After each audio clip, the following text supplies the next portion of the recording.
Chapter 3 The Anima Between the Heroes. In our next story, which picks up the same theme as the two travelers, the two protagonists characterize the ethical opposites more definitely. A synopsis of the tale goes like this: Ferdinand the Faithful and Ferdinand the Unfaithful. A very poor couple who had long been barren at last had a little boy, but could not find any godparents for him. The man said he could go to another place and see if he could find someone there. On the way he met a poor old man who asked where he was going, and he replied that he was looking for godparents for his child, and that since they were so poor they could not find anybody. "Oh," said the man, "you are poor, and so am I. I will be the godfather, but I am too poor to give the child a present." When they brought the child to the church to be baptized, the old man was already there and named the child Ferdinand the Faithful. When they left the church, the beggar said he could not give a present, and they mustn't give him anything either, but he gave a key which the boy was to keep until he was 14, and then he would see a castle in the meadow which the key would open, and the contents would be his. When the child was 7, he played with other children who had presents from their godparents. And when he went home, he asked his father if he had anything from his. "Oh, yes," said his father, "you received a key, and when there is a castle in the meadow, the key will open it."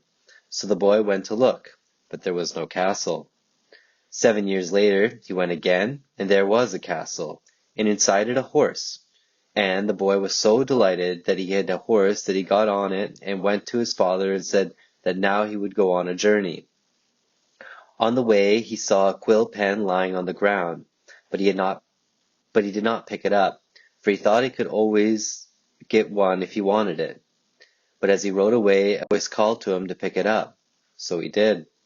When he had ridden a little further, he came to some water, and on the bank was a fish gasping for breath. So he threw it into the water, and the fish stuck its head out of the water and said that he would give him a flute as a reward for having saved him, and that if he ever was in any difficulty through having let something fall into the water, he would play on his flute, and the fish would come and help him. So he rode on, and then a man came to him and asked where he was going and what his name was. And after hearing the reply, the man said he had almost the same name, for he was called Ferdinand the Unfaithful. The two went together to an inn in the next village. But there things became bad, for Ferdinand the Unfaithful knew all that other people thought and wanted to do, and he knew how to commit all kinds of evil. At the inn there was a very pretty girl who fell in love with Ferdinand the Faithful. She asked where he was going, and he told her that he was riding around. The girl said he would stay there, for there was a king who was very glad to have servants or defenders. And she went to the king herself and told him about Ferdinand, and that he would be a good servant. So Ferdinand and his horse were made servants of the king, and Ferdinand was appointed head rider. But then the girl had to help Ferdinand the Unfaithful, who was also engaged by the king. Learning that the king was unhappy because his beloved was not with him, Ferdinand the Unfaithful said that the king should send Ferdinand the Faithful to fetch her, and if he did not, his head should be cut off. So Ferdinand the Faithful went to the stable where his horse was, and he cried and said what an unhappy man he was, and that he would have to leave his horse and die. But a voice asked him why he was crying, and Ferdinand said to his horse, "Can you talk? I should go and fetch the bride, but how could I do that?" And the horse told him he should go to the king and tell him that if he would give him what he was needed, a ship full of meat and another full of bread, he, Ferdinand, would fetch the bride. The horse told Ferdinand that there were dreadful giants on the water, and if he did not give them meat, they would tear him to pieces, and that there were birds who would pick out his eyes if he didn't bring them bread. The king gave him what he needed. Then the horse said that they should go on board the ship, and when the giants came, Ferdinand should say to them, "Quiet, quiet, my dear giants, I remembered you and have brought meat for you." And when the birds came, he should say, "Quiet, quiet, my dear birds, I remembered you and brought you something for you." Then they would not hurt him. And when he came to the castle, the giants would help. He should take a couple of them with him to the castle, where he would find the princess asleep, and he should not wake her, but the giants should pick her up with the bed and carry her to the ship. Everything happened as the horse had said, and the giants carried the princess on her bed to the king. But the princess said she could not stay, for she needed documents which had been left at the castle. Again, Ferdinand the Unfaithful went to the king and said he should send Ferdinand the Faithful to fetch the papers or face death. So Ferdinand went to the stable and cried and said that once more he had to go. The same thing happened as before, and when they came to the castle, Ferdinand went in and found the papers in the princess's bedroom in a chest. When they were on the water again, Ferdinand let his quill pen fall into the water, and the horse said that this time he could not help. Then Ferdinand began to play on the flute, and the fish came and picked up the pen in his mouth and gave it to Ferdinand. So they brought the papers to the castle where the wedding was to take place. Now the princess did not like the king because he had no nose, but she had liked Ferdinand, and once when all the men were at court she said she could work magic. She could cut someone's head off and put it on again. Since nobody wanted to be the first, Ferdinand the Unfaithful egged on Ferdinand the Faithful. The princess cut his head off and put it on again, and only a red thread was to be seen. The king asked where she had learned to do that. "Oh," said the princess, "I know how to do it. Shall I try to cut your head off?" "Oh, yes," he said. So she cut off his head and didn't put it back on again. Then the horse said Ferdinand should ride on his back and gallop around the field 3 times. When he had done that, the horse stood on his hind legs and was transformed into a prince. It is a relatively incomplete story, and there are some rather unsatisfactory motifs. For instance, the quill pen must have been taken over from another tale where it had a connection with the rest of the tale. It is a very old European story found in many versions, which goes back to the medieval Jewish legend of Rabbi Yohanan in the 12th century, in which the hero Yohanan has to find the bride of King Solomon. In this story, the destructive, disloyal figure is not represented by a man, but by the rabbi's wife, who only wants money and who is finally killed. The king is also not beheaded in the end. Yet the basic idea of a loyal man who has to perform peculiar deeds for the kings and is undermined by disloyal figures is found in this old manuscript. It must come from still old legendary material. Though our story is specifically German in form, it is also found in Italy, Spain, Russia, and Scandinavia. Our main concern here is with the shadow problem, where we again have the 2 men who wander about together, one slandering the other at the king's court. You may think that this is not such a good story, and that it does not add anything new, and may wonder why I chose it, but it has some features which lead even beyond the first tale. In an earlier chapter, I made a diagram which we can adapt here. Old king, princess faithful figure, self poor old man with a key wutan, and the unfaithful figure, the shadow. Jung has shown that a renewal can only come up from the 4th factor, which is always the self. In the other story, the king was incomplete, since he was unable to produce a son, but all the same he remained king and was not deposed at the end of the story. In this story, we have a more classical and usual form in which the old king is deposed, and he is also incomplete because he has no nose, and is therefore unattractive to the princess. The nose is the organ which one smells, and therefore has much to do with the function of intuition. One can say that a stockbroker has a flair, from French flair, to smell, from knowing the stock market, or that he, quote, uses his nose, close quote, to scent out future possibilities. Also, you can smell a rat in a situation, or something can have a bad smell. There are many colloquial expressions related to smelling, usually connected with intuitive perceptions which you cannot get through mere sensation. Therefore, one could say that the king has lost his instinctive intuition. he can no longer instinctively smell out the right thing to do. That is, he is not in tune with his own unconscious. As you may know, many animals have a large lobe in the brain which concentrates on the function of smelling, and we must conclude that they have a great sense of smell, and that man is very much crippled in this respect. Apparently, in order to build up one capacity in the brain, others have to be sacrificed.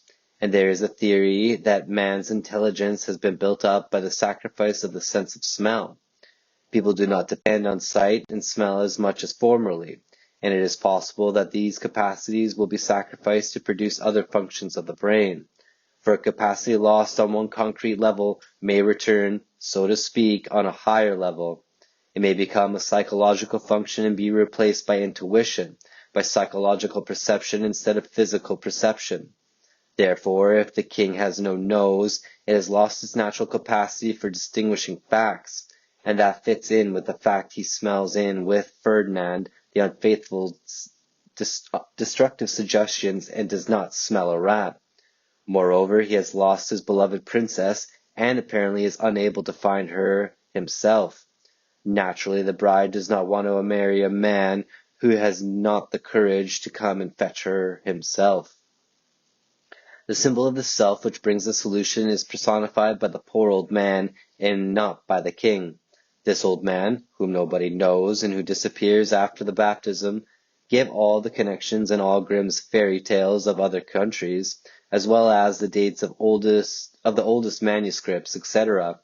In this collection of parallels, one story tells that the poor old man is the horse himself, and another the poor old man is God himself.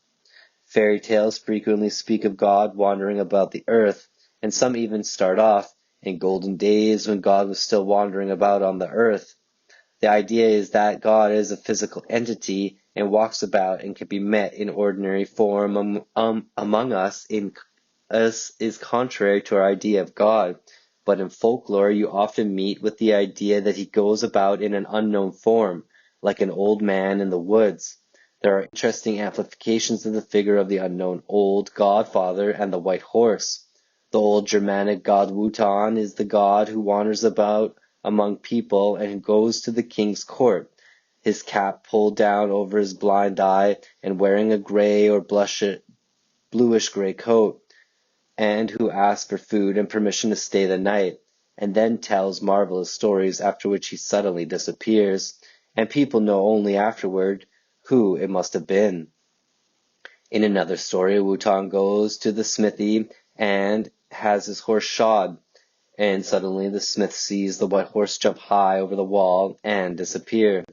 Sometimes he is riding a white horse with 8 legs called Sleipnir, who is the animal representation of the god himself. So we can see that there are definite connections with the old pagan image of Wotan, which turns up again in the story as a compensation for the Christian figure of God. There is another connection. This poor old man in our story has a key he gives to the child which unlocks everything. In another version, the hero is not called Ferdinand the Faithful, but Peter, the owner of the keys of heaven. St. Peter always had an attraction for the simple people because he is more understanding and closer to us than Christ. There are many stories in which St. Peter wanders about with Christ and in which he is always the damn fool who does stupid things and is told by God of his misdeeds. He is irascible and always making a fool of himself. In one story, Jesus and Peter go about without money and food without paying for it. And Christ, through some ruse, arranges that Peter shall sleep on the outside of the bed so that he will get the thrashing from the innkeeper when he discovers that he has not been paid. There are many variations of such stories in which St. Peter plays the shadow role. He is more human and more stupid than Christ. In a religion which has become too spiritualized, there is no contact with the Godhead. Consequently, the fantasies of simple people have brought up such themes again in order to compensate for the lack of contact. St. Peter is a naive fellow, human in every sense of the word, a kind of duplicate figure of God, but with qualities which we do not dare attribute to God. In the Bible, St. Peter betrayed Christ as the crucial moment, but compensated it for it by his naive loyalty to his master. Then his irascible side was the cause of his cutting off the ear of Malchus, the high priest's servant, which Christ had to heal. So he represents qualities of the more primitive divine incarnation which are lacking in the Christ figure. But nevertheless, Christ favors him, giving him the keys and the power to open up the gates of heaven. In the history of folklore, St. Peter has inherited many of the qualities of the old Roman god Janus, from whom the month of January got its name. He is also the doorkeeper and has his hands in the end and the beginning and the head facing both ways. The month of January was dedicated to him, for with it one year ends and the other begins. In Roman pre-Christian times, Janus was the first god to create the world, a god in whom the beginning and the end are the opposites and completely together, and who had the keys. St. Peter has inherited certain qualities of this older archetypal figure, for he could see both sides and also has the keys. If the king is the representative of the dominant collective consciousness, he must represent a dominant religious attitude and its symbolism, and therefore the old man who wanders about building up the new king would be a more archaic figure of God who has qualities which had been lost in the dominant. This older God image had the following qualities. He was irascible, just as the Old Testament Yahweh was before conversion in the New Testament. He had equally impulsive reactions. He was capable of contacting man by wandering about on earth, and so on. He was closer to a human incompleteness than the divine figure of the Christian religion, closer to our human feeling. It is this incomplete and more archaic figure of God which has the secret power in this fairy tale to protect the hero and slowly build him up to become the new king. Ferdinand the Unfaithful, the figure on the left of the diagram, is the slanderer who gets the regressive tendency on his side with his plan to kill the new symbolic dominant of consciousness. But he does not succeed. It is not the battle between the two Ferdinands, however, which is decisive. A primitive idea would be that there should be a fight, and one would see which was the conqueror. That would be the solution of the shadow problem. But this is not so. The conflict is solved through another factor. It is also not the poor old man and the white horse which decides. Even the white horse has to be redeemed in the end. The figure which makes the new king is the fifth, the princess who refuses to marry the old king and prefers Ferdinand. She shifts the whole situation. She is the center of the story. All the other motifs are relatively easy to interpret. The first problem is that Ferdinand has to wait until he is 14, the age of puberty. A boy in those days was thought to be more or less grown up at that age. In the 16th century, many boys of 12 were officers in the Dutch army. The idea of the right time and the right moment of truth has been built up, and you have to wait till the time is ripe or completed, till the inner or outer change can take place. The castle is an impersonal, feminine symbol, sometimes of the Anima. It is built by man and therefore is a specific aspect of the maternal image, the image of an Anima, or mother goddess, which has been worked on in former civilizations and in which one must find a new content. Castles are sometimes a system of fantasy building, such as children play at. People sometimes build themselves a castle or house in active imagination and then live inside it for a long time. They build up a framework of a specific attitude in which they can live. The castles provide the defense. The more unfavorable the outer conditions, the more of a child tends to live in such a castle, behind whose walls the child can live its own life. Here the new image ripens in the castle, a new image of God. The hero is the bringer of the new sun. In the well-known medieval German poem, Heiland, Christ was represented as riding on a white horse.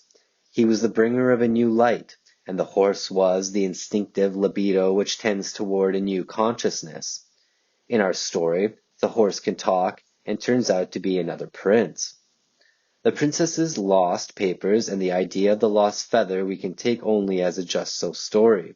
The figure of the Anima is connected with lost papers, and the hero needs something with which he should write. It therefore has to do with the capacity for poetical expression.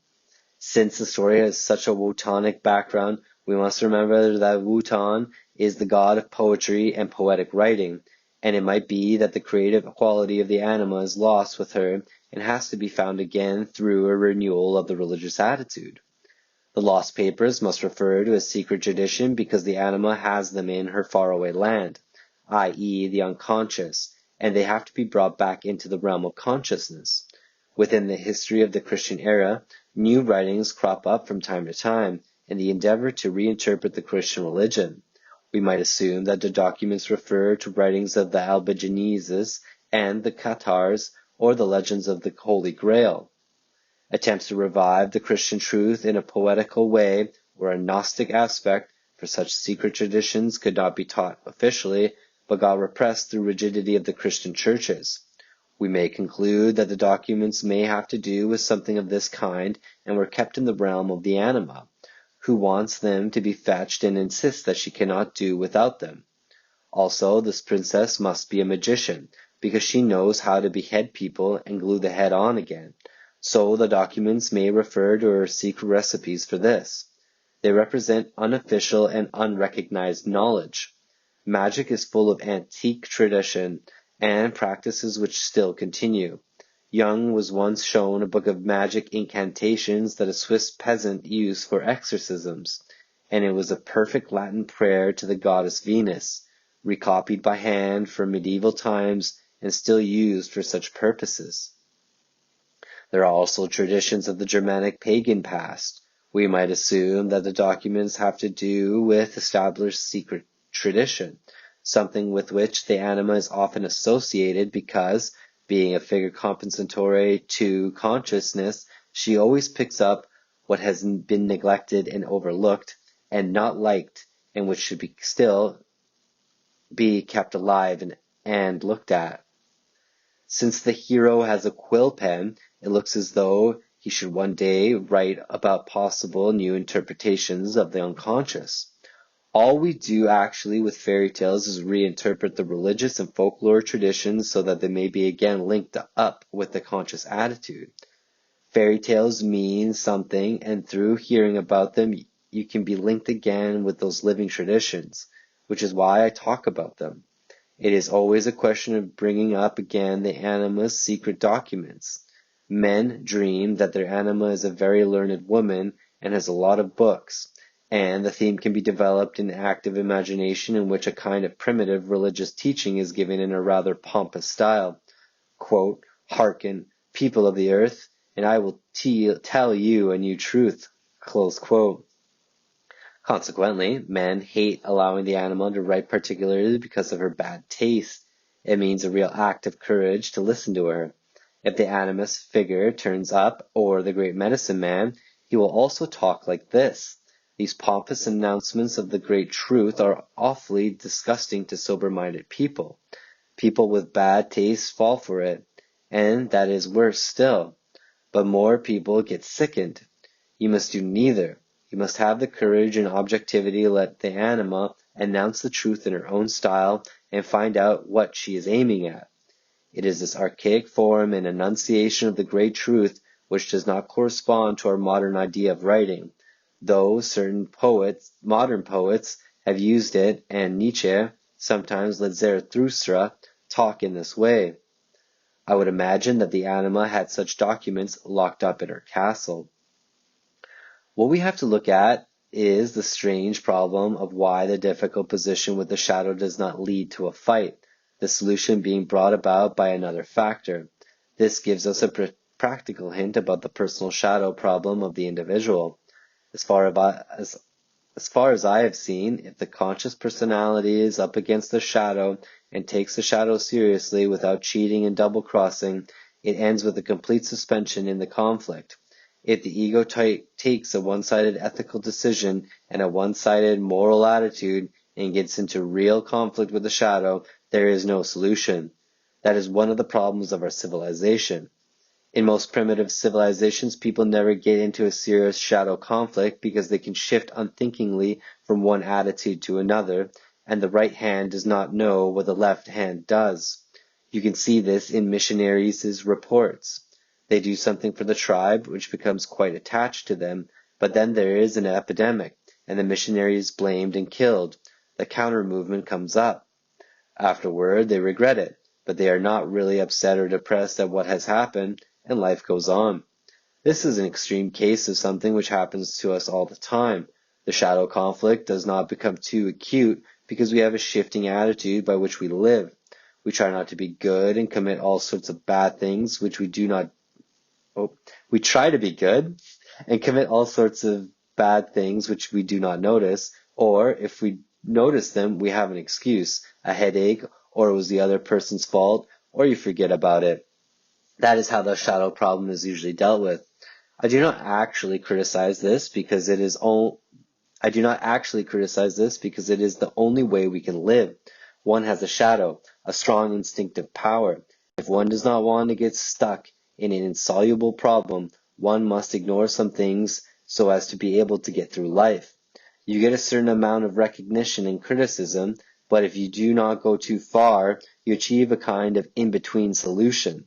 If people are more ethically sensitive and scrupulous, the thing becomes more difficult, but as long as they know psychology, it is not such a problem. Christian people, however, are no longer able to go along in this shifty way and do come up against insoluble problems. There is always a yes and a no, and the left hand plays all sorts of tricks, and thus life gets stuck. One cannot go on living because one tries to be too perfect and in a one-sided way. If we live the Christian ideal consciously, it would mean having to be killed and died as martyrs, which is what the early church said.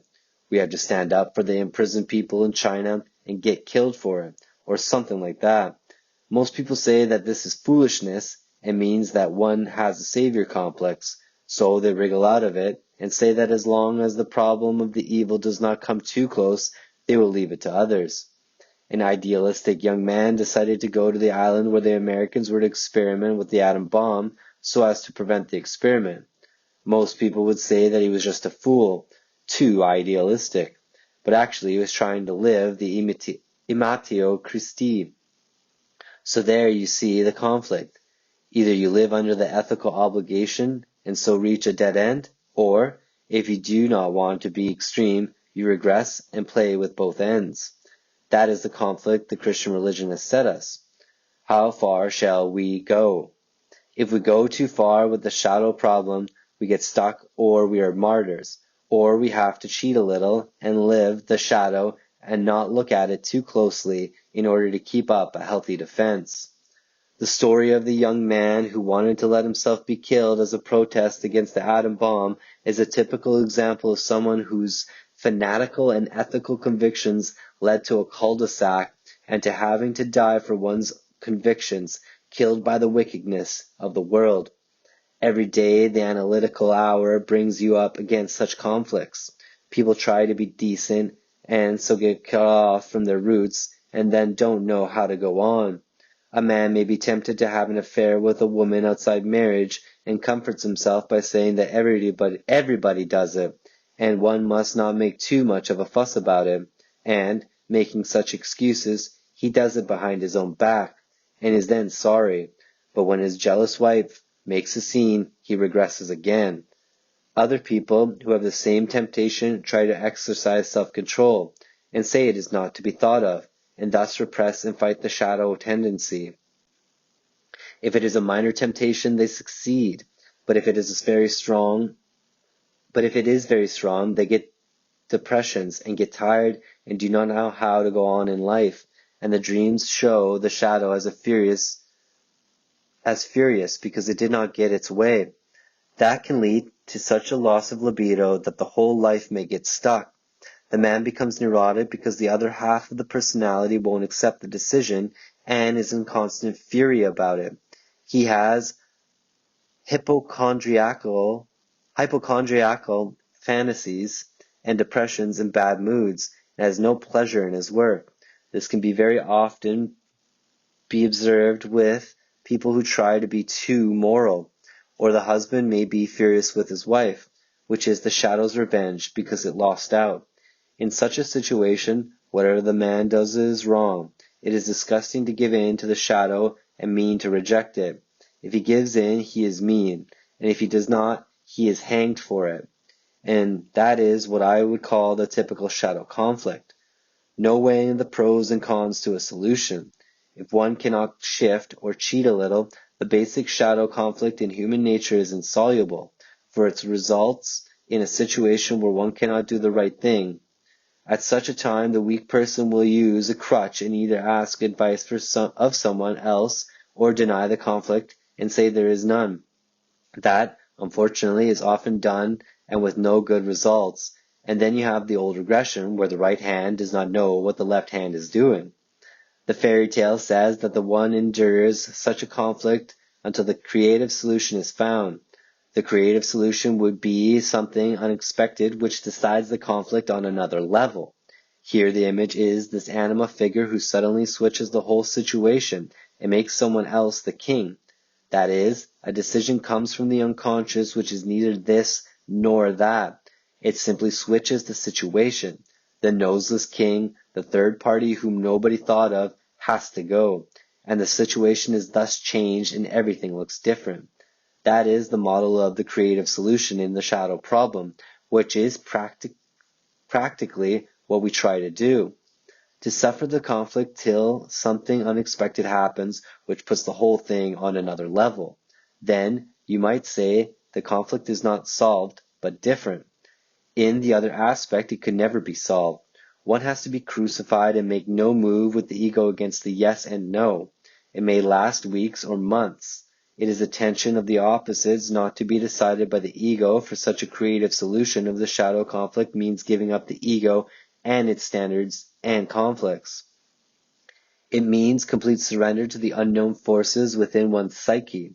As Christ said on the cross, quote, my God, why hast thou forsaken me? Close quote. The fairy tale represents this in the third, the Anima figure, which changes the whole thing. If Ferdinand the Faithful had played with the Anima figure, saying he loved her and asking what they should do with the old king, that would have been no solution. But the story shows that he had no intention of becoming king. He stayed in his place where he saw the opposites, and, because he did not think of it, the princess was enabled to say, I don't like this old king, let him remain beheaded. If an anima wants to finish a man, she beheads him. Not concretely, but psychologically, and then he is out of himself. That would mean anima possession, and that is the great danger and often happens when somebody cannot stand the clash of opposites. Knowing that the anima or some other figure of the unconscious will bring the solution is one of the greatest dangers which students in Jungian psychology are faced. We know it through Jung's books or from lectures on psychology or our own experience. And then comes the greatest devilish danger. When such a conflict comes, we anticipate the solution intellectually and say, quote, I know the animal will bring me to the solution, close quote, and we do not accept the fact that first the ego conflict must be completely lived through.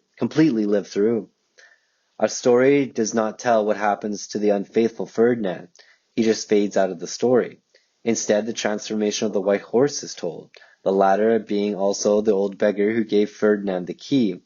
In disguised form, these two images represent the old Germanic god Wotan. It is as if this god-like figure has absorbed the evil Ferdinand. This actually represents that the acute conflict of good and evil, which was created by the Christian creed, is replaced by the reappearance of paganism. This symbolizes a regression to barbarianism, a regression which we have experienced recently. In our version, and some others, the white horse is transformed into an unknown prince. This represents a later possible progression, a possibility of developing a new attitude which transcends the Christian conflict, but the indefiniteness All this figure of the prince shows that this development is only a weak, hopeful possibility which has not yet entered into our cultural consciousness.